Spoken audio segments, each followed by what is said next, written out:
Assalamualaikum, apa kabar sahabat?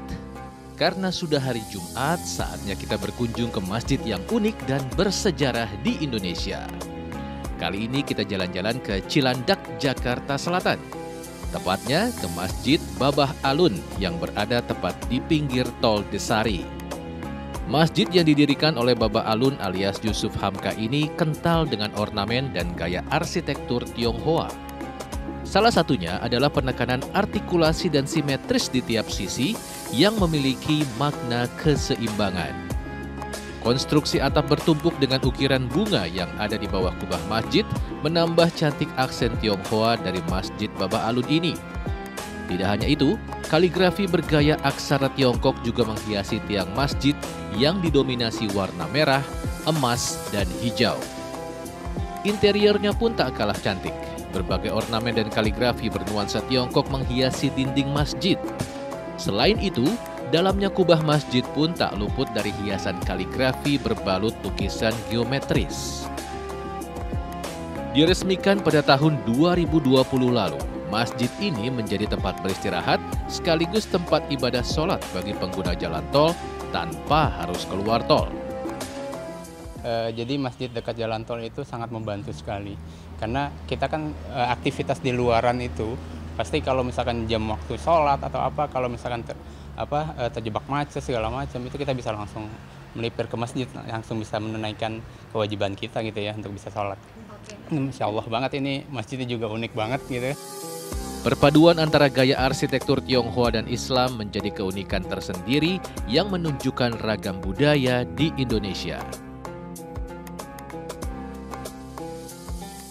Arsitektur bangunannya bagus, unik, karena perpaduan dari Oriental Tionghoa dan masjid, jadi kayak Bhinneka Tunggal Ika banget. Harapan aku semoga masjid ini tetap terjaga, bertahan lama, dan banyak pengunjungnya.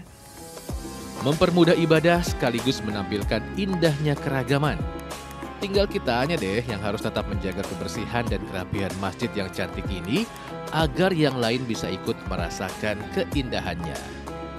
Dari Jakarta, Salsabila Al-Katiri, Muhammad Rinto, RTV.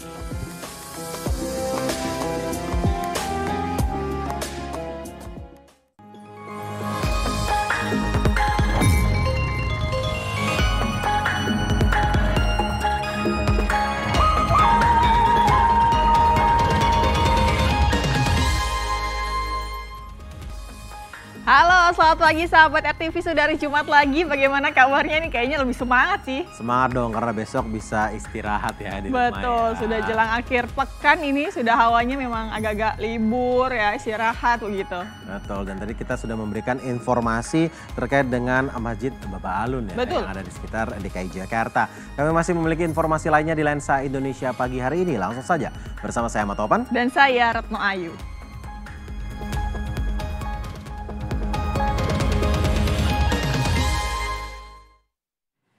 Ya, seperti yang di awal tadi kami singgung, ini udah jelang akhir pekan ya. Ini hawanya memang udah liburan. Kira-kira kemana ya asiknya? Jepang enak kali ya? Waduh, ke Jepang di akhir pekan cuma 3 hari gitu ya? Betul. Ternyata ini Retno ya, nggak usah jauh-jauh ke Jepang untuk merasakan suasana negeri sakura. Karena bisa dirasakan di sini juga, lengkap dengan bunga bermekaran ya, ini bunga tabebuya. Di mana itu kira-kira? Wah, mau tahu? Penasaran? Langsung aja, kita lihat liputannya.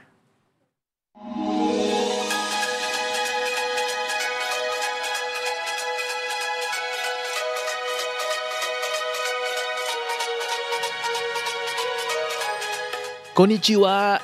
Wah, indahnya tabebuya di negeri sakura. Mirip aslinya di Jepang sana ya sahabat. Tapi ini sih nggak jauh-jauh, masih di dalam negeri kok. Tepatnya di Jalan Desa Soropaten, Kecamatan Karanganom, Kabupaten Klaten, Jawa Tengah. Jalan sepanjang 200 meter yang biasanya sepi ini mendadak ramai pengunjung karena bermekarannya bunga tabebuya. Deretan bunga warna-warni ini benar-benar memanjakan mata. Soalnya serasa lagi liburan di Jepang, sahabat. View-nya dapat. Terus kayak di Jepang-Jepang gitu loh, Kak. Tapi foto-foto atau gimana?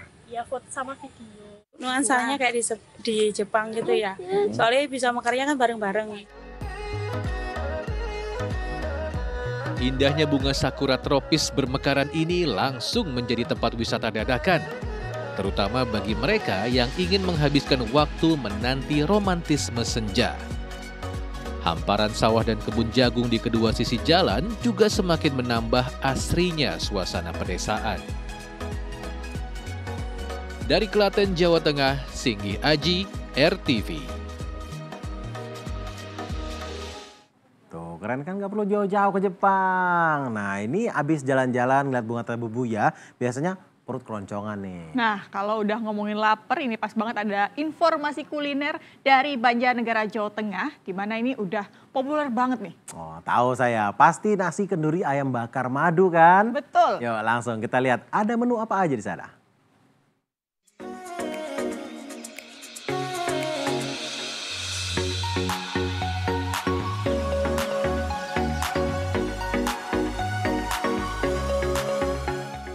Wah, lahap bener makannya bapak-bapak ini. Makan apa sih Pak? Kayak lagi pesta kenduri. Yap, bener banget sahabat. Yang mereka santap ini emang namanya nasi kenduri. Menu ini merupakan olahan nasi putih gurih dengan sayuran serta urap daun pepaya khas Banjarnegara, Jawa Tengah. Yang bikin spesial lagi nih, ayam bakar madu dan sayur asem. Beuh, sedep ini sih. Supaya bumbunya meresap, pastinya si ayam harus diungkep dulu nih. Bumbunya itu sudah meresap nih, meresap sesuai dengan selera kami. Karena kebetulan kami juga dari Wonosobo kan sama, hampir sama. Ini sudah dekat, jadi bumbunya enak. Memang di sini saya juga sudah beberapa kali recommended sekali Mas. Rasanya mantap, sudah mantap. Kalau bumbunya gimana Bu? Meresap Bu? Itu urapnya juga enak, sayurnya juga mantap. Yang jelas selain porsi jumbo dan isian menggugah selera, sambal terasi yang jadi pelengkap juga nendang banget pedesnya. Sampai banyak pengunjung bela-belain kesini meski dari luar kota.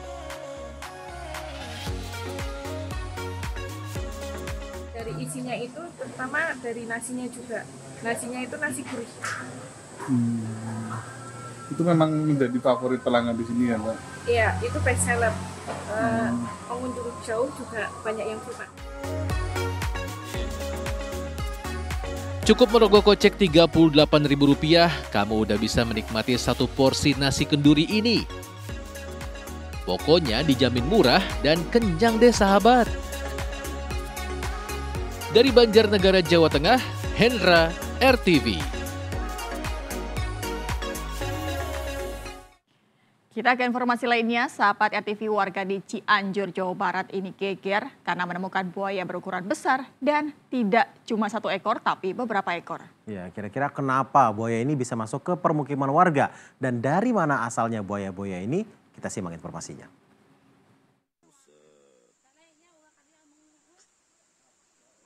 Waduh, ada buaya masuk ke permukiman warga di Cianjur, Jawa Barat. Gak cuma satu ekor dan ukurannya besar loh, antara 3 hingga 5 meter. Masuknya buaya-buaya ini pastinya membuat warga ketakutan. Ternyata buaya-buaya ini berasal dari tempat penangkaran buaya yang lokasinya tak jauh dari permukiman warga ini.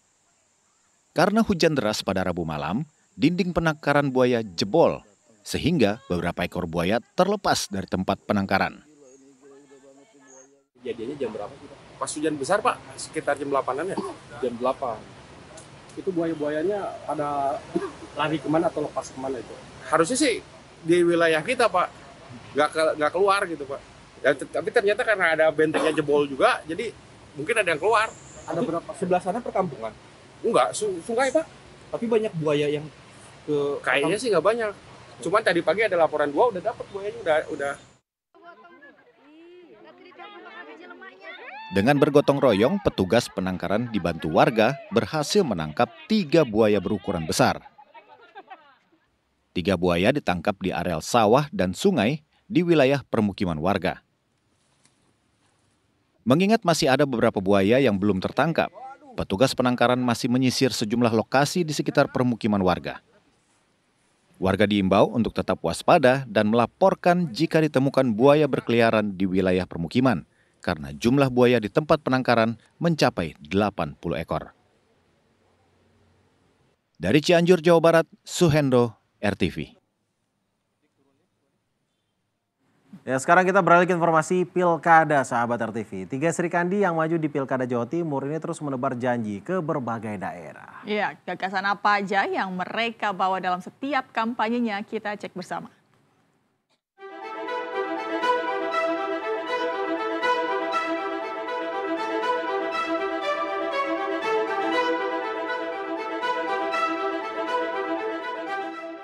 Kedatangan pasangan Khofifah Emil langsung disambut Ketua PW Muhammadiyah Jatim Profesor Sukadiono beserta jajaran pengurus. Pasangan nomor urut 2 ini mengapresiasi organisasi Muhammadiyah yang turut membangun Jawa Timur, terutama di bidang pendidikan dan pembangunan sumber daya manusia. Tentu apresiasi itu bukan tanpa alasan. Total ada 1.271 lembaga pendidikan di bawah naungan Muhammadiyah, mulai dari jenjang SD hingga perguruan tinggi. Diperkirakan jumlah pengikut Muhammadiyah di Jatim mencapai 10 juta orang, hampir 180.000 diantaranya memiliki kartu anggota. Ini bukan persoalan sederhana, sangat fundamental bagi sebuah program pembangunan di sektor apapun, harus memberikan dampak pada peningkatan kualitas SDM kita, karena makin terdidik orang itu bukan hanya bisa mandiri secara personal, tapi juga akan bisa memandirikan yang lain. Sementara itu Cagup nomor urut 3, Tri Risma hari ini berkunjung ke Ponorogo. Salah satu agenda Risma ke Kota Reok ini untuk berkunjung ke Masjid Tegal Sari sambil bernostalgia. Risma juga berziarah ke makam Kiai Ageng Muhammad Besari yang merupakan pendiri salah satu pesantren tertua di Nusantara, Pesantren Tegal Sari atau Pesantren Gebang Tinatar. Kini, hingga tahun 2021 tercatat ada 6.745 pesantren di Jawa Timur dengan jumlah santri hampir 1 juta. Jadi ada family, jadi keluarga besar kita dari Sewulan terus melahirkan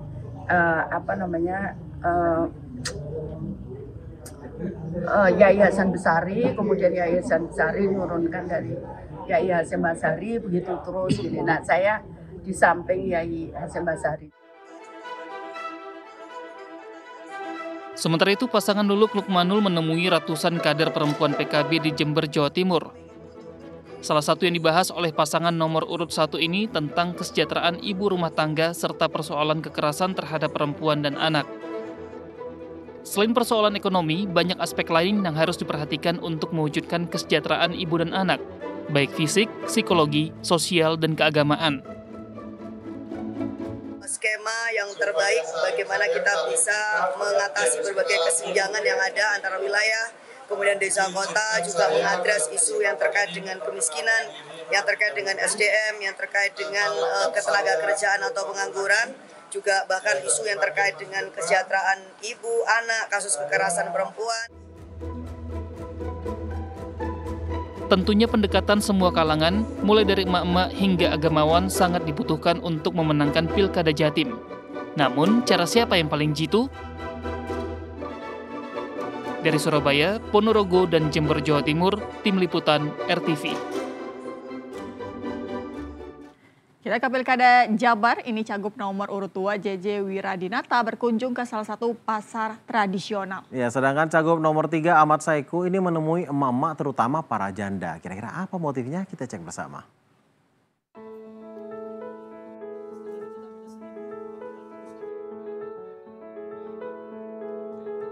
Kang JJ masuk ke Pasar Sadang Serang, Bandung untuk menyapa para pedagang.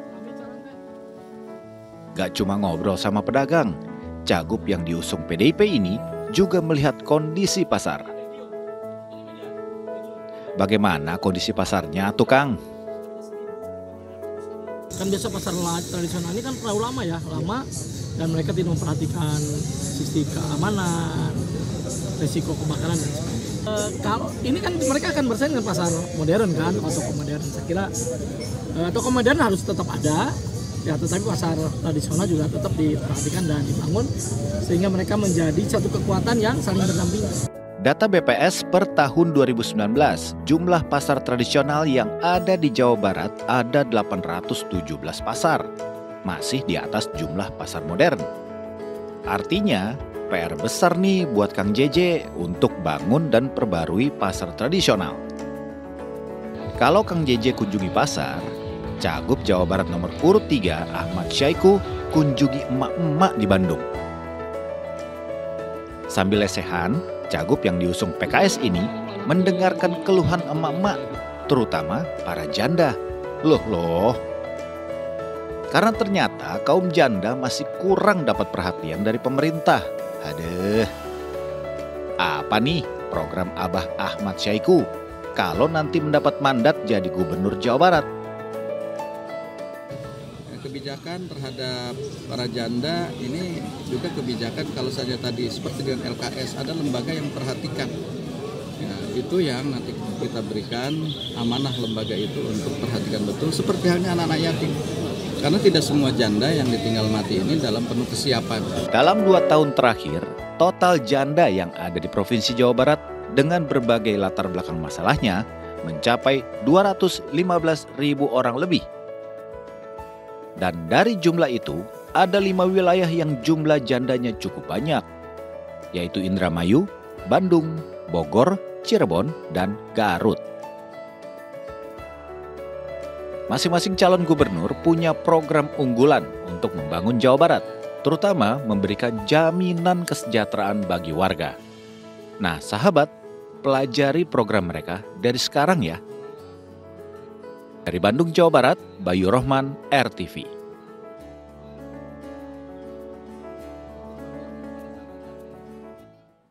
Ya sahabat RTV, sadar nggak nih sahabat, jelang pilkada informasi hoaks dan ujaran kebencian ini kian merebak. Iya, untuk pembendungnya ini Kementerian Kominfo mengajak 6 platform digital untuk mendeklarasikan pilkada damai yang akan melibatkan para influencer.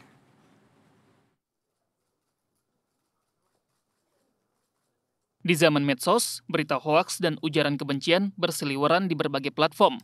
Apalagi menjelang pemilihan kepala daerah seperti sekarang ini. Gak sedikit juga netizen yang menelan bulat-bulat berita tersebut, bahkan sampai menimbulkan kegaduhan. Karena itu, Kementerian Komunikasi dan Informatika menggelar deklarasi pilkada damai yang berkolaborasi dengan 6 platform digital di Indonesia. Menteri Komunikasi dan Informatika Budi Ari menjelaskan, akan dibentuk Satgas untuk patroli digital selama masa kampanye.